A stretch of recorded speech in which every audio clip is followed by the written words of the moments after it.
नमस्कार। इतिहास में राजाओं की कहानियां तो बहुत हैं, है ना? लेकिन आज हम बात करेंगे एक ऐसी मां की जिसने सिर्फ एक राजा को जन्म नहीं दिया, बल्कि एक पूरे राष्ट्र को गढ़ा। और ये जो बात है ना, ये जीजाबाई की कहानी का पूरा सार है। वो सिर्फ एक माँ नहीं थी, वो एक नेशन बिल्डर थी, एक राष्ट्र निर्माता। तो चलिए जरा कल्पना करते हैं उस दौर की।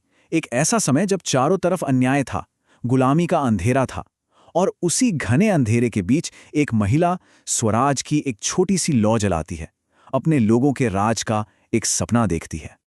और वो महिला थी जिजाबाई भोसले। हाँ, हम सब उन्हें छत्रपति शिवाजी महाराज की मां के रूप में जानते हैं, लेकिन उनकी पहचान इससे कहीं कहीं ज्यादा बड़ी थी। वो तो एक पूरे युग को, एक नए दौर को गढ़ने वाली आर्किटेक्ट थी। अब देखिए, जीजाबाई के लिए स्वराज्य का मतलब क्या था? ये सिर्फ एक सिंहासन जीतने की लड़ाई नहीं थी। नहीं, उनके लिए स्वराज्य का मतलब था हर आम इंसान का सम्मान, उसकी इज्जत, उसका न्याय।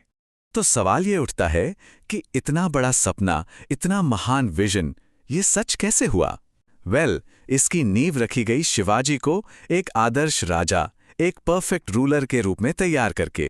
और जीजाबाई की स्ट्रैटेजी, उनकी सोच बिल्कुल क्लियर थी। उनका मानना था कि असली लड़ाई तलवार या हथियारों से नहीं जीती जाती। असली लड़ाई तो मजबूत कैरेक्टर और ऊंचे आदर्शों से जीती जाती है। तो शिवाजी को सिखाया कैसे गया? उनका एजुकेशन सिस्टम बड़ा ही यूनिक था। जीजाबाई के लिए रामायण और महाभारत सिर्फ कहानियां नहीं थीं, वो तो स्वराज्य की टेक्स्ट बुक्स थीं, लीडरशिप और गवर्नेंस की प्रैक्टिकल गाइड। इन्हीं महाकाव्यों से उन्होंने बाल शिवाजी के अंदर वैल्यूज डाली। क्या सिखाया?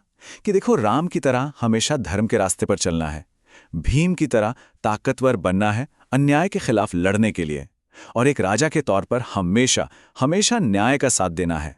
लेकिन स्वराज्य की ये जो नींव थी ना, ये कोई आसान काम नहीं था। ये त्याग और मजबूत इरादों की एक ऐसी कहानी पर बनी थी जिससे खुद जीजाबाई ने अपनी जिंदगी में जिया। जरा सोच कर देखिए सिचुएशन। पति लड़ाइयों पर दूर हैं, पॉलिटिकल माहौल एकदम अनस्टेबल, चारों तरफ दुश्मनों का खतरा मंडरा रहा है, और इन सब के बीच अपने बेटे के भविष्य को संवारने की पूरी 100% जिम्मेदारी अकेले जीजाबाई पर थी।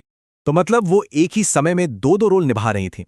एक तरफ वो एक माँ थी और दूसरी तरफ वो एक नेशन बिल्डर थी, जो हिम्मत और सब्र के साथ इतिहास का रुख मोड़ रही थी। और यही वजह है कि उनका जो योगदान है वो उन्हें राजमाता के टाइटल से कहीं ज्यादा ऊंचा दर्जा देता है, और वो दर्जा है राष्ट्रमाता का। अब इन दोनों शब्दों में फर्क समझिए। राजमाता मतलब राजा की मां, लेकिन राष्ट्रमाता मतलब पूरे राष्ट्र की मां। जीजाबाई ने सिर्फ एक राजा को जन्म नहीं दिया था, उन्होंने एक पूरे राष्ट्र को, एक पूरे नेशन के आइडियल्स को जन्म दिया था। तो ये सवाल अपने आप में सब कुछ कह देता है ना, कि भाई जिस औरत ने शिवाजी जैसे व्यक्तित्व को घड़ा, जिसने स्वराज्य के सपने को हकीकत में बदला, क्या हम उन्हें सिर्फ एक राजमाता कह सकते हैं? क्या ये काफी है? तो चलिए अब बात करते हैं कि जीजाबाई की कहानी से, उनके जीवन से आज हम क्या सीख सकते हैं। मतलब आज की जनरेशन के लिए उनका क्या मैसेज है? और यकीन मानिए, ये आज भी उतना ही, बल्कि शायद उससे भी ज्यादा रेलेवेंट है। संदेश बहुत ही सीधा और साफ है। बच्चों को गैजेट्स या महंगी चीजों से ज्यादा वैल्यूज दें, संस्कार दें। उन्हें सिर्फ कंपटीशन करना नहीं, बल्कि कैरेक्टर बनाना सिखाएं। क्योंकि एक बात हमेशा याद रखनी चाहिए, महान लीडर्स हमेशा मजबूत संस्कारों की नींव पर ही खड़े होते हैं। और इसीलिए जीजाबाई भोसले अमर हैं।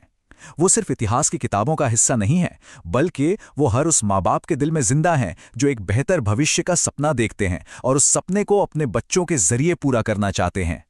जय हिंद।